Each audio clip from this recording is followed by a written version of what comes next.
Nakakainis talaga ang kanal dito sa Japan. Bakit ang linis?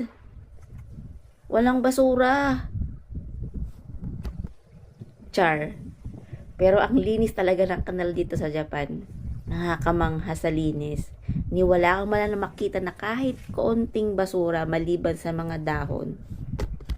Diba ang linis? Parang pwedeng paliguan. Then, ito naman ang lagayan ng basura dito bago kunin ng basurero. At bawat plastic niyan, dapat may nakasulat na pangalan. Hindi po pwede na magtatapon ka ng basura dito na walang pangalan.